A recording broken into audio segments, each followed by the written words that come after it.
श्री सद्गुरुदेव भगवान की जय। ध्यान मूलम गुरुर्मूर्ति पूजा मूलम गुरु पदम मंत्र मूलम गुरुर्वाक्यम मोक्ष मूलम गुरु कृपा अवखंड मंडलाकारं व्याप्तेन चराचरम् तत्पदं दर्शितं येन तस्मै श्री गुरुवे ओम सच्चिदानंद भगवान की जय। आज का बड़ा सुंदर प्रसंग है, इस मानव जिंदगी का कितना भरोसा है। ये चेतावनी भरा सत्संग है, इसको सुने। इस मानव जिंदगी का कितना भरोसा है, सुने चेतावनी भरा सत्संग। बड़ा अच्छा सत्संग है, इसको सब लोग सुने। सुनने से आपको मालूम हो जाएगा कि जो हम हाव भाव में लगे हुए हैं उस पर कितना लगना चाहिए। तो आज का सत्संग मानव जीवन को सचेत करने का है। ये मानव शरीर बड़ा अनमोल है, बड़े भाग मानुष तन पावा, सुर दुर्लभ सदग्रंथन गावा। इसका उद्देश्य आज के सत्संग से आपको इस मानव शरीर प्राप्त करने का उद्देश्य याद आ जाएगा कि किसके लिए मिला है। संसार में लिप्त रहने के लिए कि लिप्त रहते हुए कुछ विरक्त होने के लिए। बड़ा अनमोल है ये मानव शरीर, बड़ा अनमोल है, मगर इस मानव देह का कोई भरोसा नहीं है। अनमोल तो है, तो इसका उद्देश्य समझेंगे और ये भी समझेंगे कि ये अजर है कि अमर है कि नासवान है, ये भी समझेंगे। तो देखिए, बड़ा अमूल्य शरीर है, बड़े भाग मानुष तन पावा, सुर दुर्लभ सदग्रंथन गावा। इसको देवता भी तरसते हैं, देवता इसको तरसते हैं और देवताओं की लोग पूजा करते हैं। कल्पित जो देवता है, तो देवताओं से तो बड़े हैं, तभी तो तरस रहे कि हमें शरीर मिल जाए, लेकिन नहीं मिलता है। गोस्वामी जी ने लिखा है। तो हमें जो हमसे छोटे हैं, जो हमारे शरीर को प्राप्त करने के लिए परेशान है, उनकी पूजा न करके एक परमात्मा की पूजा करना चाहिए, जिसकी कृपा से हमको ये शरीर मिला है। उस राम की पूजा करना चाहिए जो कण कण में व्याप्त है, हर जगह रम रहा है। तो कहने का तात्पर्य है कि ये मानव शरीर बड़ा अनमोल है, मगर इस मानव देह का कोई भरोसा नहीं है। ये नश्वर है, एक दिन चले जाना है, एक दिन ये छोड़ के चला जाएगा। कि कण कण इस देह का भरोसा नहीं है, इस देह का नाश होना निश्चित है। ये मानव जीवन पानी का बुलबुला है। इस बात को विचारकों ने, बड़े बड़े संतों ने इस भजन के माध्यम से सभी मनुष्यों को स्थूल शरीर के महत्व को बताया है, एक भजन के माध्यम से। बड़ा अच्छा बताया। क्या बताया है जो आप लोगों को हम सुना रहे हैं, बड़ा अनमोल है। इसको यदि जान जाए व्यक्ति तो गलत काम संसार में नहीं करेगा। जो लोग इसको समझ नहीं पाते कि ये मानव शरीर क्यों मिला है, बड़े भाग मानुष तन पावा, सुर दुर्लभ सदग्रंथन गावा, साधन धाम मोक्ष कर द्वारा पाए न जई पर लोक समारा। 84,83,99,999 के बाद ये 84वां जो योनि है, चक्र है, इस ये मानव शरीर है। और ये इसलिए मिला है, देवता भी तरसते हैं कि इस शरीर को प्राप्त करके हम उस परमात्मा को प्राप्त कर सकते हैं, जिसको प्राप्त करने के बाद फिर पुनः काल के चक्र में नहीं जाना पड़ता, जन्म मरण के चक्कर में नहीं फंसना पड़ता है। कि न जन्म होगा न मृत्यु होगी, यानी मोक्ष मिल जाएगा, जन्म मरण नहीं होगा। ये इस बात को मनुष्य नहीं जान पाता, और जब नहीं जान पाता तो संसार के तमाम प्रकार के कार्यों में विषय वासना इंद्रियों को लगा देता है, मन को लगा देता है। मन योजना बनाता है, बुद्धि निर्णय लेती है, चित्त लगा रहता है संसार के कार्यों में, और सारा जीवन गुजर जाता है, वृद्धावस्था आ जाती है। तो उसको इस बात का ज्ञान नहीं रहता कि यार ये तो नश्वर है, एक दिन मर जाना है। वो सोचता मैं अमर हूं, मैं कभी मरूंगा नहीं। इस बात को वो नहीं जान पाता कि हमें मरना है, पता नहीं किस क्षण, किस समय प्राण निकल जाए। और लगा हुआ 99 के चक्कर में, और थोड़े हो जाएं तो 1 लाख हो जाएं तो फिर बैंक में एफडी कर दे, इतना हो जाए तो ये बनवा ले। खा नहीं सकता अपने शरीर में, एक एक पैसा जोड़ जोड़ जोड़ करके। उसको पता नहीं है ये स्थूल शरीर कितना कीमती है। पंच भौतिक तत्वों से बना है, साधारण ईट गारे से नहीं बना है। छित जल पावक गगन समीर, ये पंचभूत हैं, विशेष तत्व हैं प्रकृति के। अष्टधा मूल प्रकृति के विशेष तत्व हैं 5। इन 5 तत्वों से निर्मित है, ये साधारण तत्वों से निर्मित नहीं है, बड़ा कीमती है। इसको देवता भी तरसते हैं। 5 तत्वों से निर्मित है, देवता भी तरसते हैं। फिर भी मनुष्य माया के कारण भूल जाता है कि हमारा जो जन्म हुआ है, हमने जो ये शरीर प्राप्त किया है मनुष्य का, ये किसके लिए प्राप्त किया है?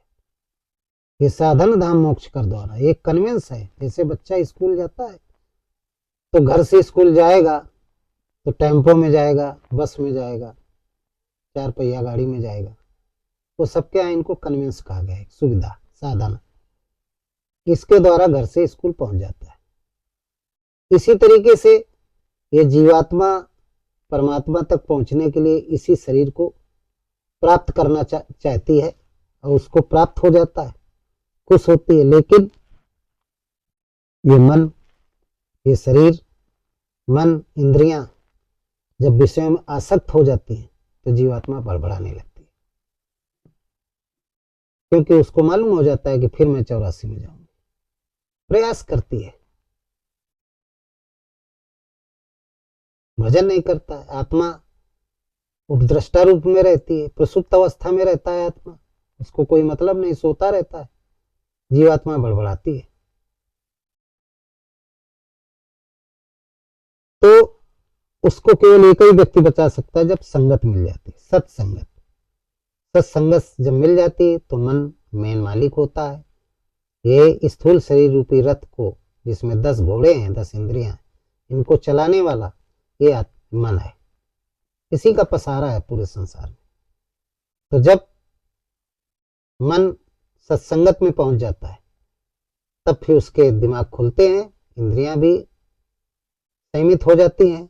फिर ये स्थूल शरीर रूपी जो मानव है वो सत्संग करने लगता है।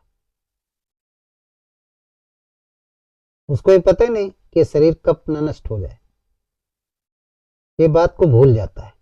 इसके लिए विचारकों ने आगाह किया है, क्या? एक भजन के माध्यम से, कि क्या भरोसा है और क्या भरोसा है इस जिंदगी का, क्या भरोसा है इस जिंदगी का, साथ देते नहीं है किसी का।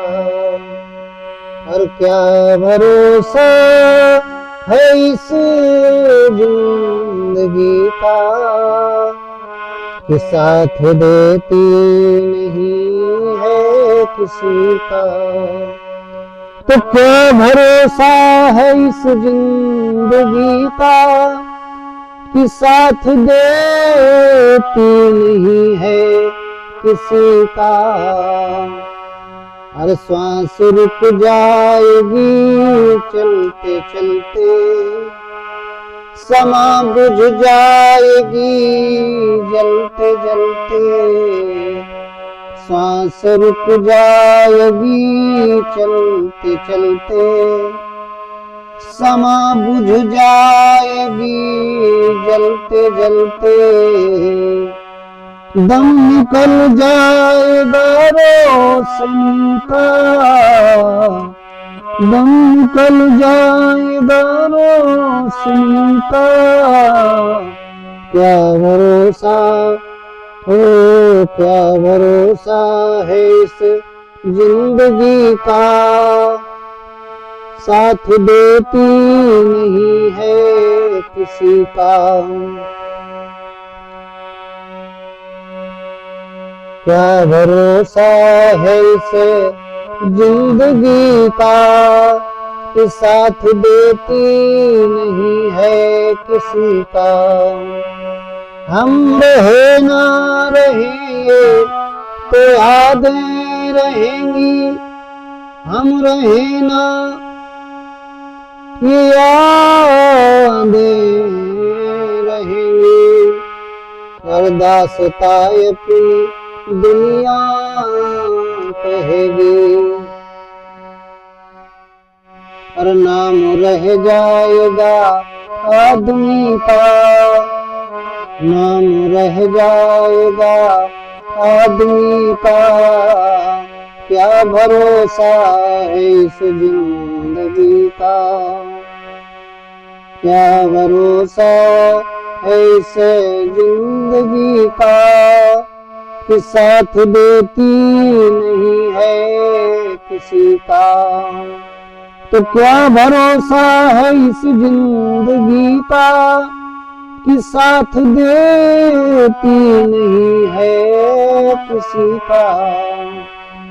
हर सांस रुक जाएगी चलते चलते कि समा बुझ जाएगी जलते जलते, कि दम निकल जाएगा रोशनी का।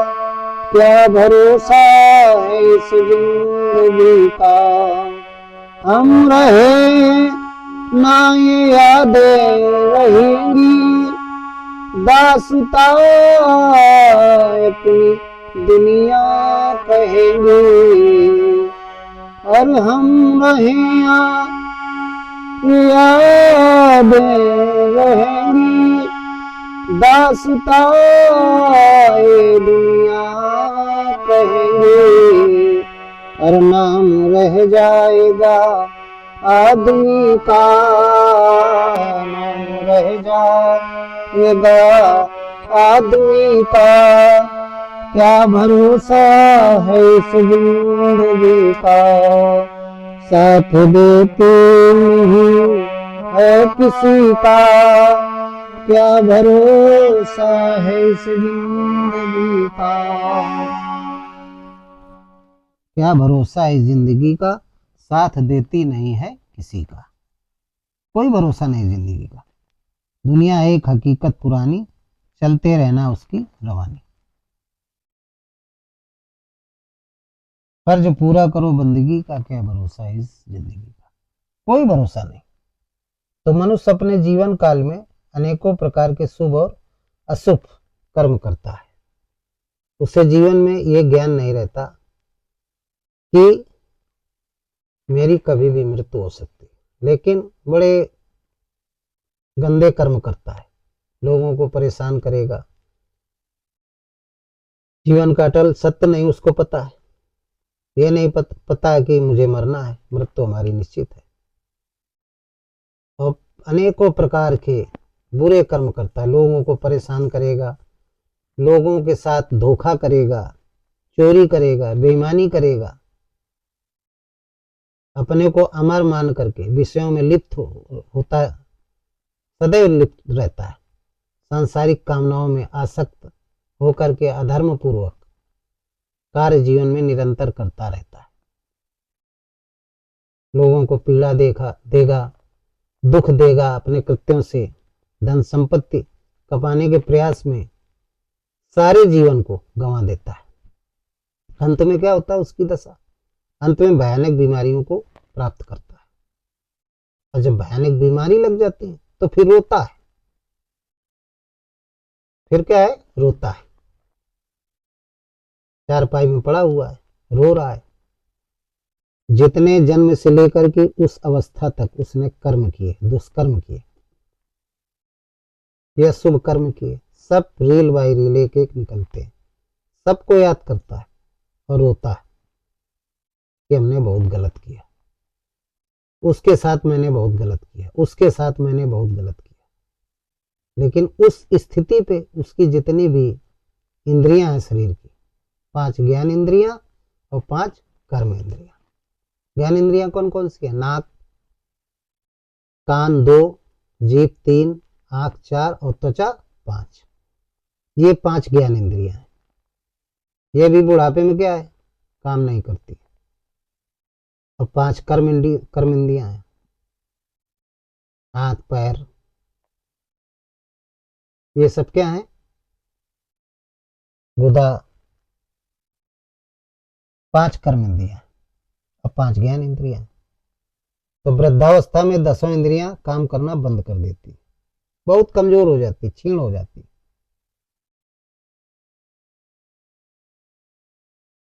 बड़ी स्थिति खराब हो जाती, पराधीन हो जाता है। पड़ा हुआ है चारपाई में, मलमूत्र त्याग कर रहा है, उठ नहीं सकता है, अच्छे से बोल नहीं सकता है, गंदगी पड़ी हुई है, आंखें भी उतना अच्छा काम नहीं देती, दिखाई कम पड़ता है, नाक अवरुद्ध हो जाती है, भयंकर बीमारी के कारण कान के पर्दे खराब हो जाते हैं, तो सुनाई भी कम देने लगता है। यदि कोई कहता है क्या चाहिए तो सुन ही नहीं पा रहा है, आंखों से अच्छे से देख नहीं पा रहा है, वाणी से अच्छे से बोल नहीं पा रहा है। बड़ी दुर्दशा हो जाती है, क्योंकि जीवन भर वो सोचता रहा, पैसे के चक्कर में दूसरों को दुख देता रहा, सोचता रहा कि मैं कभी मरूंगा ही नहीं, मैं तो ऐसा ही रहूंगा जैसे हूं इस समय, मैं कभी बुढ़ा नहीं होऊंगा, मेरे पर कोई विपत्ति नहीं आएगी, मैं ऐसे ही रहूंगा। ये उसके मन में एक भ्रम जीवन भर बना रहा। लेकिन समय है, समय किसी का सगा नहीं है, वो निरंतर चलता रहता है। इस जिंदगी का कोई भरोसा नहीं, कब बुढ़ापा ना आ जाए, और बुढ़ापा बहुत खराब होता है। इसके लिए किसी विचारक ने लिखा है, बुढ़ापे की स्थिति को दर्शाने के लिए, जो जीवन भर भगवान का भजन नहीं करते, और बुढ़ापे में याद आता है कि अरे पूरा मनु महाराज की तरीके, होए न विषय विराग भुवन बसत भा चौथपन, हृदय बहुत दुख लाग, और जन्म गयो हरि भजन में। मनु महाराज थे जिनसे सृष्टि की उत्पत्ति हुई, बताया गया है शास्त्रों में, पुराणों में। तो उन्होंने बड़ा राजपाट किया, जीवन भर याद नहीं आया। जब वृद्धावस्था आई तो एक बार आराम से बैठे थे, तो मन में उनको ग्लानि हुई कि संत मंडली निकली राम धुन करते हुए, बड़े मस्त थे संत। तो इन्होंने कहा अरे ये तो बड़े प्रसन्न है। इनको याद आया कि मैं तो चिंतित रहता हूँ राजकाज पाठ में, हमसे ज्यादा मैं राजा हूं लेकिन हमसे ज्यादा ये खुश है। बोले मैंने पूरा जीवन गुजार दिया। बड़ा दुख हुआ उनको, ग्लानि हो गई। मन में क्या सोचते हैं, होए न विषय विराग भुवन बसत भा चौथपन, हृदय बहुत दुख लाग, जन्म गयो हरि भजन में। हम विषय विलास में, चार भुवन बसत भा चौथपन, इस पृथ्वी लोक में सारा समय व्यतीत कर दिया, चौथापन आ गया बुढ़ापा का, रो रहे हैं, हृदय बहुत दुख लाग, जन्म गयो हरि भजन में। कहते हैं अब जब से जानो तब से मानो। शत्रुपा उनकी पत्नी थी, उनको बुलाया और निर्णय लिया मनु महाराज ने कि नहीं हमको भजन करना चाहिए। पत्नी भी तैयार हो गई। तो मन निर्णय लेता है, बुद्धि मन योजना बनाता है। मनु महाराज ने योजना बनाई तपस्या करने की, बुद्धि रूपी शत्रुपा ने निर्णय लिया कि नहीं हम भी चलेंगे। ये आपका सोचना अच्छा है कि दोनों चल पड़ते हैं और उनका चित्त लग जाता है तपस्या करने में, तो उनको भगवान की प्राप्ति हो जाती है। तो लोगों को पता नहीं कि ये शरीर कब छूट जाएगा, कोई भरोसा नहीं इस शरीर का। इसी बात को एक विचारक ने लिखा कि वृद्धावस्था में स्थिति क्या होती है, इंद्रियां काम नहीं करती, ना आंख करेगी काम, न कान, न मुख, न वाणी, कुछ नहीं। तो लिखा है कि नाक से बहेगा नाला और कान में पड़ेगा पाला और आंख में पड़ेगा जाला कि जरा जिंदगानी में। जब जब बुढ़ापा आएगा, कि नाक से बहेगा नाला और कान में पड़ेगा पाला और आंख में पड़ेगा जाला, कि जरा जिंदगानी में और पड़े पड़े थूकते रहोगे पीकदानी में। इसलिए बंदे कर लो भजन भगवान का जवानी में, और बंदे कर लो भजन भगवान का जवानी में। ये लिखा है विचारकों ने। नाक से बहेगा नाला, कान में पड़ेगा पाला, आंख में पड़ेगा जाला, जरा जिंदगानी में पड़े पड़े थूकते रहोगे पीकदानी में, और बंदे कर लो भजन भगवान का जवानी में। संत कबीर ने भी लिखा है, काल करे सो आज कर, आज करे सो अब, और पल में प्रलय होएगी बहुर करोगे कब। जो काम अच्छा हो उसको तुरंत कर डालो, उसको विलंब मत करो। रावण का जब वध हुआ तो राम जी घायल पड़ा हुआ था। राम जी ने कहा लक्ष्मण जी से कि लक्ष्मण, रावण के पास जाओ और राजनीति सीखो, क्योंकि अब अयोध्या चलना है, अब राजकाज संभालना है, तो चले जाओ। लक्ष्मण जी बोले अरे क्या करना है? अरे बोले जाइए, शास्त्रों में लिखा कि 64 युग राज किया, 4 वेद 6 शास्त्र का ज्ञाता है, तो चले जाओ, ब्राह्मण भी है, इससे राजनीति सीखो। तो लक्ष्मण जी गए पहले, तो ये सिराने पे खड़े हो गए, वो कुछ नहीं बोला, वो तिरछाई से देखता रहा गुरेज के, ये भाग आए। बोले सुना है? अरे बोले क्या सुना है? खड़ा रहा। बोला नहीं। बोले कहाँ खड़े थे? बोले सिराने की तरफ। अरे बोले एक तो ब्राह्मण है, और फिर आप सीखने गए हो तो आपका गुरु भी हुआ, तो गुरु के चरणों की तरफ अर्जुन लक्ष्मण खड़ा हुआ जाता है, सिराने नहीं खड़ा हुआ जाता। जाओ दोबारा। लक्ष्मण गए और बोले उसको प्रणाम करना। लक्ष्मण जी गए, पैरों की तरफ खड़े, बोले रावण महाराज प्रणाम। तो उसने कहा आयुष्मान भव। कहिए लक्ष्मण कैसे आए? बोले मैं आपसे राजनीति सीखने आया हूँ। बहुत हंसे। बोले राजनीति सीखने आए? बोले हाँ। तो बोले मैं तो प्राण त्याग रहा हूँ, लेकिन तुमको कुछ महत्वपूर्ण बातें बता रहा हूँ जो मैं नहीं कर पाया। उसने कहा काल करे सो आज कर, आज करे सो अब पल में प्रलय होएगी तो बहुर करोगे कब। जीवन में याद रखना, जो काम शुभ हो उसको तुरंत कर डालो, कल के लिए मत टालो। जो और ज्यादा उससे ज्यादा महत्वपूर्ण हो तो उसको तुरंत कर डालो। जो कल करना है उसको आज कर डालो, जो आज करना है उसको तुरंत कर डालो, क्योंकि इस शरीर का कोई भरोसा नहीं है कि कब ये शरीर छूट जाए। रावण कहने लगा मैंने भी सोचा था 3 काम, पूरी त्रिलोकी मेरे अधीन थी, काल को मैं पार्टी में बांधे था, तो मैंने सोचा था कि मरने के बाद हर व्यक्ति स्वर्ग जाए, नरक में जाए ही नहीं, ये व्यवस्था कर दूं, नरक का द्वार ही बंद कर दूं, खत्म। प्रत्येक किसान को एक एक मेघ दे दूं, क्योंकि इंद्र को भी मैं बांधे था, इंद्र मेघों का देवता है, जिससे वो बारिश कर लिया करेंगे। और तीसरा कि सारे लोग सदैव स्वर्ग जाएं, सरक नसीनी बनवा दूं। और एक और बताया कि बोला समुद्र है, इसका पानी खारा, इसको मीठा कर दो। ये हमने सोचा था, लेकिन सोचता ही रह गया, पूरा नहीं कर पाए। अच्छे काम थे लेकिन मैंने कल के लिए डाल दिया, और कल का जो डाला हुआ काम है वो पूरा नहीं होता है। इसलिए लक्ष्मण तुम कभी ये गलती मत करना, इस जीवन का कोई भरोसा नहीं। तो जो काम महत्वपूर्ण हो उसको तत्काल करना, उसमें विलंब मत करना। यही सबसे बड़ी राजनीति है। लक्ष्मण ने सुना और राम जी के पास आ गए।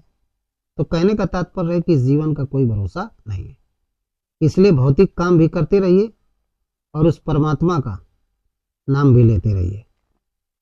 इसी में जीवन का कल्याण है।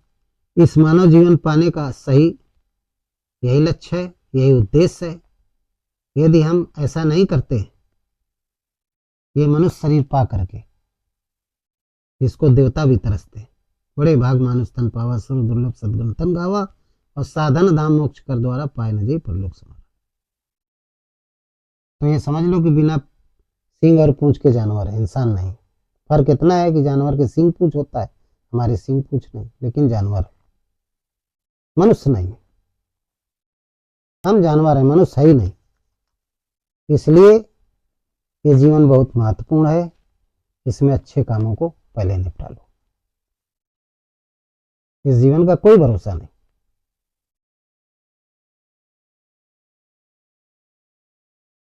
तो आप लोग भी भौतिक जीवन के काम करते रहिए और भगवान का नाम लेते रहिए।